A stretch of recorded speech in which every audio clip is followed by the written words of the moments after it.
On DC Music Rocks, we're shining a spotlight on the great songs, artists, and incredible people behind the DC region's local music scene.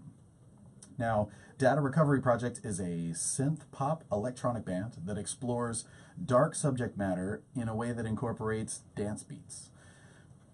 Data Recovery Project pays homage to a variety of genres, including the electronic music and its subgenres, but also plays on the inner explorations of the subject matter. So it's music and topic together, and you get Data Recovery Project. So, thanks for being here, guys. Thank you. It's good to be here. This is a treat. Now, so talk about, for those, how did the band come together, and where did Data Recovery Project come from? Christopher. How to start it? Well, anyone who's familiar with the KLF, so anyone who's familiar with the KLF, they had this great song called Justified Nation in the 90s. And they wrote a book that you can pay a lot of money for, that I paid a lot of money for. They wrote this book called How to Have a #1 Single. So I bought it. Nice. Because I love that song so much. And I thought, God, I wonder if this really works. So one of the first things about having a #1 single, you have to rent studio time and get somebody in there who will give you a bass line. This is literally how it all starts. So I actually, I did that kind of here in DC. I started working with somebody else till I ran into Daniel, and then kind of, I had my beats and I had my machines, and I asked Daniel to come along and help with the not just the songwriting and the vocals, but also the production, so that DRP could get going. Christopher is just an excellent storyteller, songwriter. Like, if you're following along with it, he really weaves the dark subject matter into really upbeat, dancey grooves. And one of the things that I really loved about working with it is coming from a background where there's more traditional song structures like verse and chorus and bridge. He incorporates all of those elements, so you're not just listening to the same kick, snare, like here's some some spacey effects to make you follow a simple melody. Like the song actually does evolve and progress and want to take you somewhere lyrically, and in addition to all of these really cool space effects, so that's one of the things I like the most. I love the way that it comes together. Yeah, we are heavily invested in special effects, because if we're being honest, a lot of songwriters will have that core, they'll have their guitar and they'll have that core song. But for me, the produced music and all those special treat ear candy things are for a music fan, that's as much a part of the show. To the point that when I see a band live and they don't take care of their little production sound effects, that drives me crazy.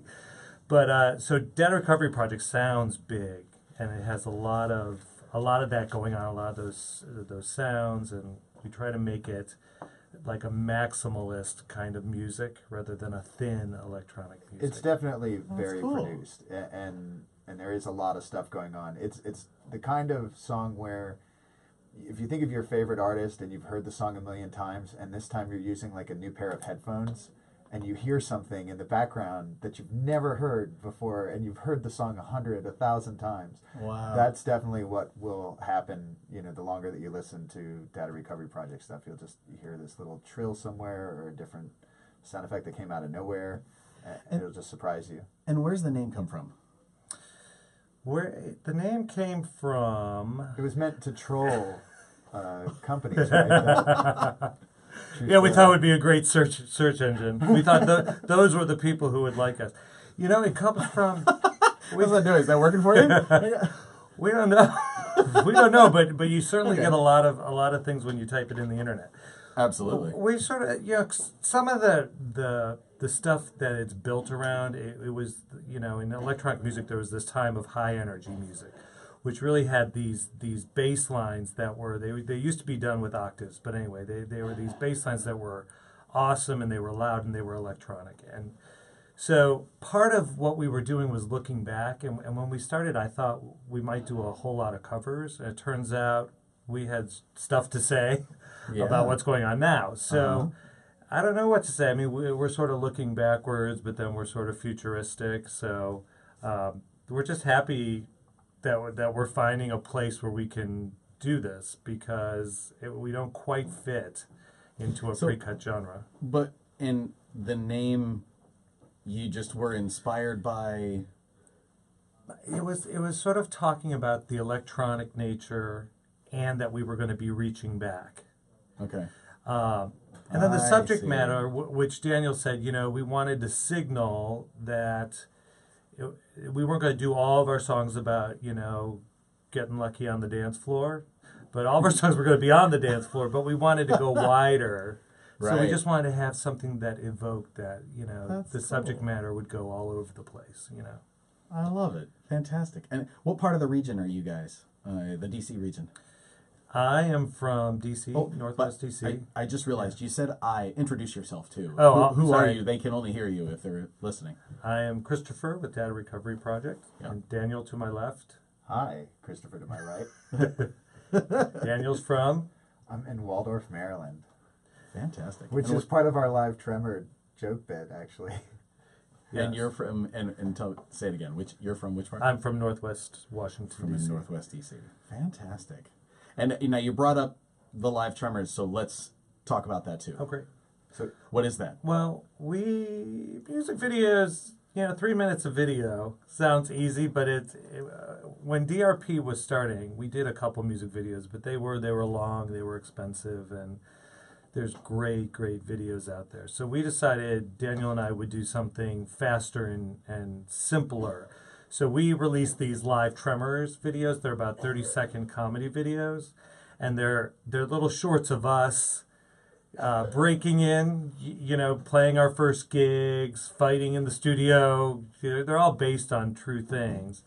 not necessarily things that have actually occurred, to us negatively or anything. Just like we're just kind of taking some of those moments that everybody seems to have when they're a performer and they're out and about trying to be performers, and you run into Nice. these similar kinds of scenarios. And this is over again. it's a YouTube series. What is it? It's a YouTube series. Awesome. Like, we just sent away our musical DNA and got it back from Like you get the 23andMe, swab and you get and we your were able to results. see what our musical DNA was. Oh, And fantastic. Daniel, we discovered, had some Red Hot Chili Peppers, and he had some Oasis, and he had a lot of Good Charlotte, Because I'm from Waldorf. and I had Erasure and Nine Inch Nails, of course, if you listen to the songs, Got it. and that was it, right? Oh no, what was the other one? You say So it. I don't wanna live- say I it. don't want to say it. You have to watch Live Tremors. It was too you gotta humiliating. check out Live Tremors to hear what that other piece of DNA is. On I the- love it. It's just a segment that goes on the Data Recovery Project YouTube channel. So if you find Oh. the Data Recovery Project YouTube channel, you'll find the live tremors. See the Live Tremors videos. All right, in for a good laugh. I love it. And talk about you guys outside of music now. Is there hobbies on the side? What do you do in your personal time? Well, in my personal time, I'm making music. In the rest of fair, my life, yeah. I divide my time between Washington, D.C. and Florida. Okay. So I kind of am traveling around. But in a previous life, I owned a bookstore. Really? I've done work in Washington, D.C. and government relations kind of stuff. So... Creative writing. Oh, that's right. I've written some books. Yeah. So all that's in the misty past.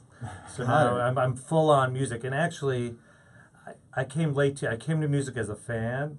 Okay. It was the most surprising thing when I discovered that we could write songs. I mean, that was such a shock.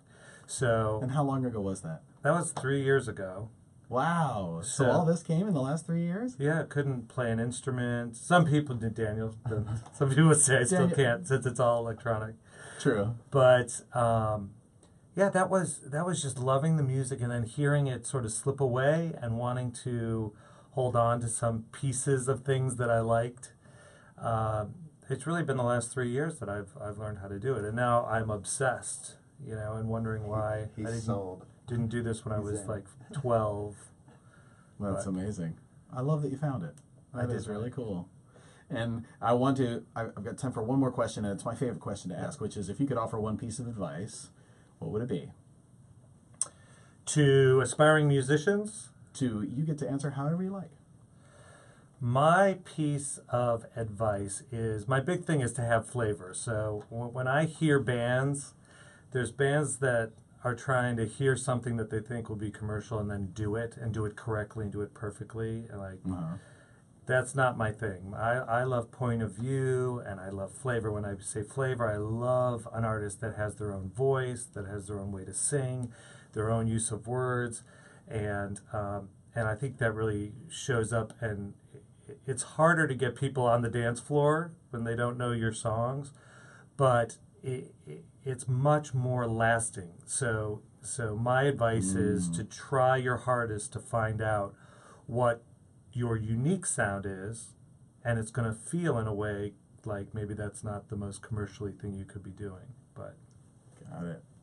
Good stuff, guys. And one more time, for those folks who want to find out more about Data Recovery Project, where do they go? they can go to datarecoveryproject.com. They can like us on Facebook. They can follow us on Twitter and on Instagram. And do you have a favorite of those? Which one are you more active on? Christopher's on Facebook. I sort of do the Facebook thing, but you can Nice. find us on Spotify and iTunes. We're releasing Of an course, EP every yeah. month That's right. with Once our a own, month. yeah, with our own remixes every month. So we got a new song to jam to.